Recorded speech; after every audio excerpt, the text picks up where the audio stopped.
Hello, loved ones, and welcome to this episode of Random Acts. I'm Chris Keaton. Here we go.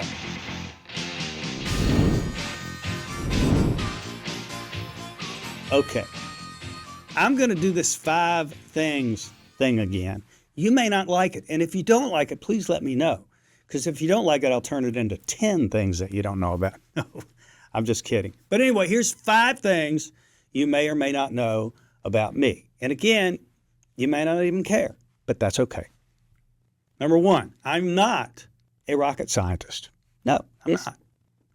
Number 2, my uncle, however, was a nuclear physicist at Los Alamos. So he was a rocket scientist. Third thing, and I just heard this one today from my buddy Andrew. I'm telling you, my producer. Bad decisions make for great stories. I love that. All right. One of my neighbors in Nashville was Pee Wee Herman's sister. Yeah, you can't make that shit up. I'm telling you. All right. And number 5, seeing the Beatles on Ed Sullivan, February 9th, 1964, changed the entire path of my life. And one of the reasons that it did was because my younger brother and I suddenly decided we wanted to play in a band. Well, it didn't happen right away, but within a couple of years, we had a neighborhood band start up. Yeah, so I wanted to be in the band. I already played a little bit of piano and fancied myself a singer. But I came to the meeting of the guys that were going to put a band together, and they said, hey, we'd love to have you, but you got to play something. I'm like, well, I play piano. Well, we got a piano player. And I'm like, okay, so talked to my dad. My dad said, well, look, I'll take you to the music store. Let's figure this out. We'll see if we can find you something to play. And I'm like, sweet. He said, though, the only way I'll do it is if you will take lessons and play in the band at school. And I was like, sweet, I'm in.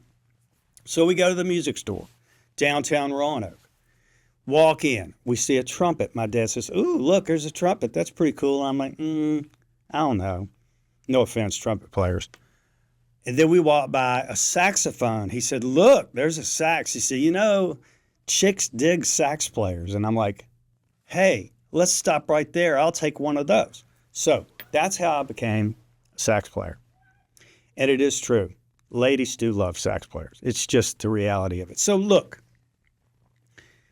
all of that to say, being a musician, being any kind of creative, we're all storytellers. And it's all about the stories that we tell and, you know, the people that we meet through those stories. So with that, I want to say my guest today is a neighbor of mine, a guy named Sam Dean.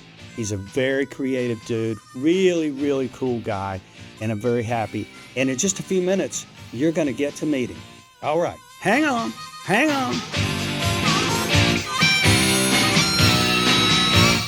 If the chemistry is flowing, we'll give it fun. Oh, because some people just can't say no. What's wrong with feeling? It might be better than it was before. So, you know, I really enjoy this part of the show more than just hearing myself blabber. But, I mean, maybe you like to hear me blabber. In fact, I hope that you do. But now I'm going to give the opportunity to a dear friend of mine to also blabber along with me. Because I think 2 blabbers are better than 1, probably. Anyway, ladies and gentlemen, I want you to meet my friend, Sam Dean. Sam, how are you? I'm doing great, Chris. How are you? Thanks for having me on. Fantastic, man. I mean, don't I look good? You always look good, Chris.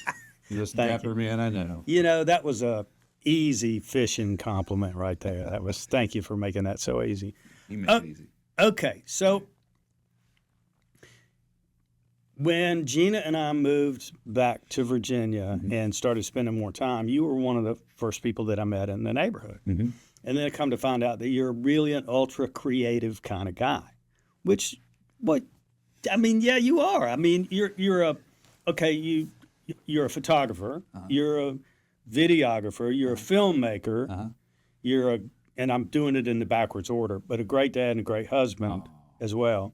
Also, pretty good neighbor. You know, I mean, I know that every now and then your yard is like, you know, mine, not good. I do pick up after my dog, if that makes me a good neighbor. Well, that does. Yeah, Some people don't.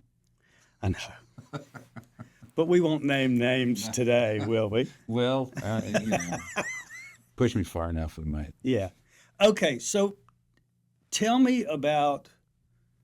So first off, you started as a photographer, correct? Yeah. So I'm. Well, let's see. What brought me to the Roanoke Valley was working at the Roanoke Times, and I started that work in 1999. I came here at the tail end of my college career at the University of Montana, and a friend of mine had come out the previous summer for an internship, and he said, "Hey, you got to go to this place Roanoke. They got some things happening there." So drove all the way across the country from Montana and spent a summer here and enjoyed it. And went back, graduated, was working down at the Miami Herald on an internship that was turning into a year contract position, and had to make some decisions there. And just am not much of a South Florida type of guy. Probably career-wise, I'd been better thing to do. But the job came open here. Came in 2000. And plan was to stay for a couple of years and get back out west because I'm a Westerner at heart. But I met a beautiful girl from Lynchburg, and here we are, almost 25 years later. So, or 26 years later. And you're still here, but the Roanoke Times is kind of not. Yeah, no. Right? I mean, I think I just came in we all knew it even then. Yeah. I came right in at the tail end of, we would think it was a traditional newspaper age, and they could never figure out a way to monetize it, and their old method of doing things, and a lot of it unfortunately has failed. But a lot of really good, thoughtful journalists who work there are still in the area doing other things, thankfully, and those are all good people. Thankful for them. So you kind of rolled from that into, instead of doing just still photography, doing videography and I mean, I call it filmmaking. Absolutely. Because you're a storyteller. Mm-hmm. Yeah. So I'm a commercial filmmaker now and photography director of photography. That kind of came about, when video and usage of video and images becoming more ubiquitous across, the internet in the late 90s and early 2000s, and even in print journalism, people were making the transition to online stuff. We were doing a lot more video work, so I'd done that limitedly. And when I left the Roanoke Times, just seeing the writing on the wall, having no other useful skills, I always say I just started my own small photography production company. I went out and I took my book of photos to a little advertising agency here in town who I still work with. They're wonderful people, McHugh Harris. And I said, "Hey, can I do some photography work for you?" And the guy listened to me very patiently, David McHugh, and he said, "The photography is great, but do you do video work?" And I was like, "Yeah." Of course I do. We all know these creative fields, sort of fake it till you make it thing. Right. I knew just enough to be dangerous. My brother, however, was living up in Brooklyn and had gone to film school, and so they hired me to direct a tourism film for Abingdon. And so I called him up. I was like, "Hey, can you come down and shadow direct this thing for me?" And he did. And we shot that back in 2012. And that got me started in tourism world. So that's primarily what I do now is I work in the tourism sector. Visit Virginia is probably one of my bigger clients. Visit North Carolina. But I've worked with Virgin Islands, places in California. Let's see. We're doing stuff for New York State next month and Kentucky, a lot of different places. So I would never have predicted that that's where I'd end up, but that's what I do now. Yeah, but I mean, unfortunately, you do have to go a lot of places that suck, like the Virgin Islands. Yeah. I mean, so I'm curious about this because one of the bands that I was in, some genius agent had us going to Thunder Bay, Canada, Thunder Bay, Ontario, Canada, in January and February one year. And I'm thinking to myself, Florida would have worked a little better. Right. So do you think you can get it to the point where you're in the Virgin Islands like December, January, instead of, with all due respect to New York State, but I mean, it is, it's winter.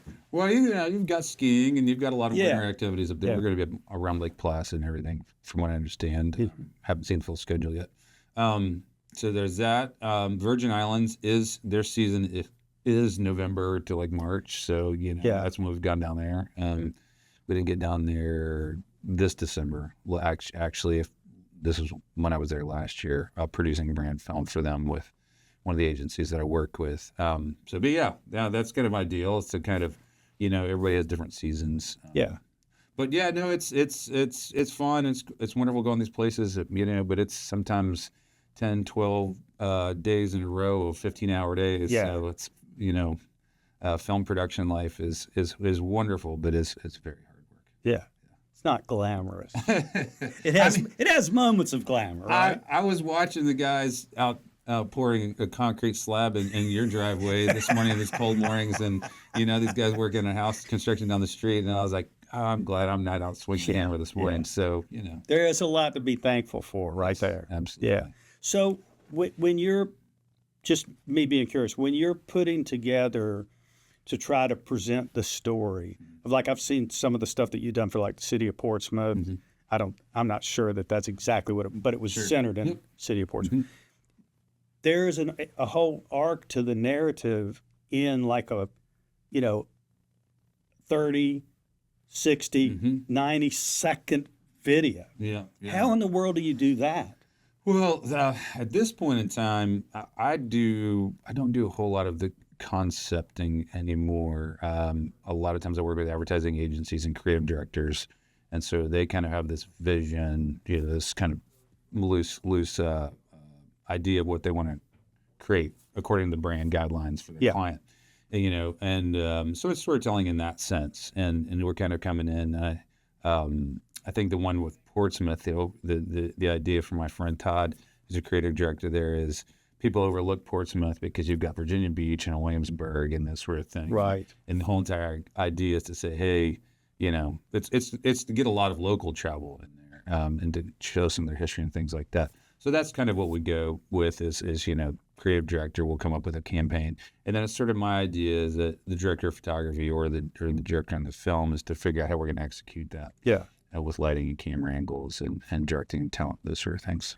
Well, one of the other ones that I've seen is, again, and this goes to, like, I guess, Visit North Carolina, but mainly in the mountains, like some of the ski stuff that you did last year. Yeah. So tell me about that. I mean, because there was obviously some action on your part. You weren't just standing there shooting. Well, so it's interesting. We actually have another shoot with one of my clients that do a lot of mountain work. Is a beach mountain down in North Carolina, both a resort and the town. And yes, I've always been pretty active in the outdoors, and I'll be 50 this year, and I'm starting to have to think about pumping the brakes a little bit with that. But follow cam skiing, where you're skiing with the camera, following somebody who is skiing or snowboarding with the camera.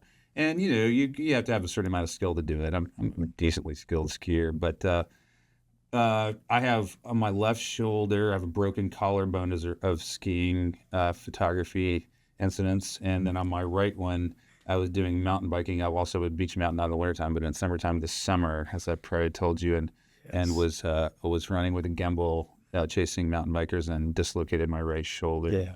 So my wife, as we're going down there in January, she's like, "You're not allowed to do that stuff anymore. You're gonna have to find a different way." So the brakes have shown up. Yeah. In the form of my wife is pretty out. She's like, "There's some bad juju at that place. You let the younger guys do that or something." And I've got a great crew of guys that I work with at this point now. It's more directing and less camera operating. I still do a lot of the still photography, but in terms of the film work, it's more sitting there with the monitor and letting the young guys operate the cameras. So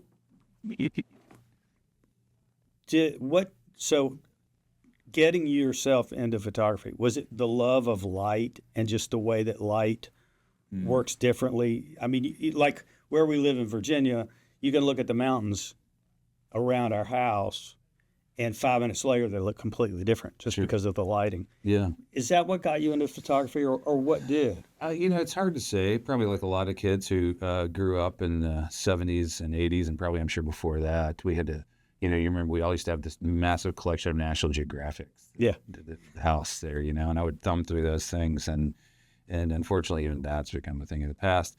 But I traveled a lot as a kid, and I still enjoy traveling. I think looking at the images in those magazines and culture, and wanting to create something kind of, instilled that desire inside of me. And I started off as an art major and an English major in school, switched over to journalism, but picked up a camera in my senior year of high school and got it more into it my freshman year of college. Changed schools and went to the photojournalism program. And so I think that's sort of, backed into it, you know what I mean? And now I look back at it and I really do enjoy storytelling, but I wish that I'd probably gone to film school rather than journalism school. Yeah. Of course, you just don't know these things until you experience them. But I hear a lot of people. It's like Werner Herzog would never advocate going to film school. He's like, just get a camera and go tell a story. Well, yeah. I mean, and I think that there's a lot of merit to that. Sure. Mm-hmm. And going back to what you said earlier about fake it till you make it. Mm-hmm. I mean, music business with me was the same way. I would just show up and somebody would ask me something. If I needed to, I would tell them a lie, and then I would go learn how to do what they asked me to do. That's right. But I mean, I think that and this is not a message to all you young folks out there. However, I think that the question ought to be asked before you get ready to go and commit for 4 years of school somewhere. Right. You have to start thinking about, is that going to get me from point A to point B? Because I don't think that, well, at least with me, there was no clear direction from A to B. Yeah. No, for sure. And most of in terms of journalism, some of the best photographers that I know of don't have degrees in photography or journalism. Mm-hmm. James Nakway, I think he's probably a preeminent war photographer out there. He's getting older these days, but if you look up his work, you see some heartbreaking but amazing stuff. I think he had a degree in history. One of the current recent Pulitzer Prize winners actually interned with us at the Roanoke Times. His name is Marcus Young. Wow. And he was a smart kid, and I can't remember what he studied, but he didn't study journalism. It might have been economics or something like that. And so I think people who are just curious about the world, mm-hmm. and then find their way into it. And I think the same things happen with me as filmmaking. I'm very, very passionate, about what I do now, but wouldn't have predicted this is where I was going to end up. So like you're saying, you just kind of, but there's the other side of it too, and this is, again, going back to the ubiquity of images these days, you have so many young people that think, because I see all this imagery out there, I can do it, and I should be where you are at 49 years old when I'm 22. Yeah. And there's the whole entire notion of the 10,000 hours, right? So with photography, I've had 10,000 hours and 10,000 hours and 10,000 hours, and filmmaking, maybe I'm getting close to my first 10,000. I don't know. I still have a lot to learn. I'm enjoying learning about it. But there's a process, that balance between confidence in yourself and your work and your creativity and your vision and your drive for that, and also some humility in realizing, you got to pay your dues and you got to learn. You got to always be learning. Yeah, and I totally agree. I mean, if you ever stop learning, you're done. Right. And the other side of that, the confidence coin is, coming one way, it's humility. The other way is arrogance, that's right. Which is a whole other thing. Absolutely. That's confidence with nothing to stand on. Absolutely. Kind of. And I feel like when I run into young people in my industry, very seldom do you find someone who's balanced in both.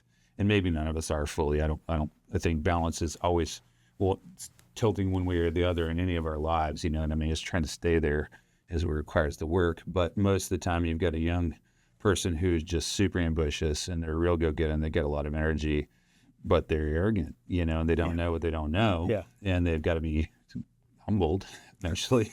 Or you have somebody who has the skills and the work ethic and they're quiet, but they lack the confidence to step out and keep going on their own. And it is balance, mm-hmm. And it's finding your own. You got to find your way through that. Sure. Well, Sam, thank you for being my guest today. I want you to please tell everybody how they can find you. So you can find me on Instagram at sdeanphotos. My website is samdeanphotography.com. Beautiful.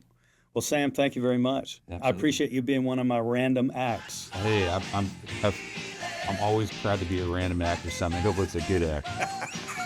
All right. Thank you, my brother. All right. Thanks, Chris. All right. Yeah, that was my buddy Sam Dean. And I'm telling you, as you can see, there's always a through line. There's always some kind of story to the storytellers. And as we go through random acts as we go forward, that's what we're going to talk about. We're going to talk about storytellers and the stories, and we're going to even make up stories as we go along, probably. But I'm telling you. So, leaning back into me seeing the Beatles and it changing my life. Interestingly enough, when I was in a band in the 70s called High and Mighty, I met a guy who actually showed up at a nightclub when my saxophone, I had popped a spring off of it, and I'm trying to fix it. This dude walks into the dressing room and says, "Hey, man, can I help you?" And I'm like, "Sure." And he said, "Well, I just graduated instrument repair school, and maybe I can fix that for you." And I'm like, "Yeah, okay, what?" So I gave him the sax, and boom, like that, he fixed it. Well, we hired him right away. He became our third member of the road crew. The other two guys treated him like a dirtbag. It was awful. But Phil is a very smart guy. Phil Romano was his name. And one of the funniest things that ever happened, though, was we were getting ready to leave Wilmington, North Carolina, early one morning, pulling out of the motel. He throws his suitcase into the back of the truck and forgets to pull the back of the van down. So they take off, and the back of the truck is wide open. His suitcase falls out. Before they realize it and stop, some car drives by, a random car, picks up the suitcase, puts it in the car, and takes off. So Phil is like freaking out. The other two guys are laughing. They think it's the funniest thing ever. So they pull into a place to have breakfast. They sit down, and the two main guys are sitting there, and they're thinking, we really should apologize to him. We shouldn't have laughed at him. So Phil comes walking over with his tray of food, and he's also got an iced tea on there. And as he got ready to sit down, Kid Funk, one of the other road guys, looked at him and said, "Hey, man, I'm really sorry. We shouldn't have laughed at you." Well, Phil tripped, and the iced tea went all over Kid Funk's breakfast and all into his lap. So he stood up and said, "Yeah, what the hell with you, you son of a gun? I don't care. We're going to laugh at you anyway." So anyway, instant karma right there. I don't know why I told that story, but yes, I do know why I told it. Because Phil Romano has, for the last 25 years, been Paul McCartney's piano tech. There it is. That's how shit works out sometimes. I'm just telling you. Okay. All right. So, want to talk to you one more time about this new project I got. It's called The Song Inside You. And what it is, I am aiming at people my age, 40 to 70 years old, somewhere in between there. You probably loved music your whole life. You probably started out in a band, but then you had a career come along that you had to go and you had to make money and do things. Well, now you're at the point in your life where you made the money, you've done a lot of things, but you never realized your dream of being a songwriter, making a song, having it, a demo of it created. So what we have put together is a program for you. I am going to connect you with hit songwriters, proven hit songwriters from Nashville. You get yourself to Nashville. We put you up in a killer hotel. You have a songwriting session with that hit songwriter. You put together a song. The very next day, you go in a killer studio with unbelievable musicians, and you do a demo of the song. And then the third day, you fly home with a CD or an MP3 or whatever format we'll be using tomorrow of your song. How cool is that? So if you're interested at all, please go to the website, thesonginsideyou.com. Thesonginsideofyou.com. Yes, thesonginsideyou.com. I'll get it right one of these days. Or reach out to me, Chris at chriskeaton.com. I'll be happy to tell you all about the program. Also, don't forget, I've got 2 books out there right now, Dapper and Confidence on the Fly. You can get them. You can purchase them from me, Chris at chriskeaton.com. Anyway, thank you for being here for this episode of Random Acts. And all I can say right here is, thank you. With the right leg, I surrender.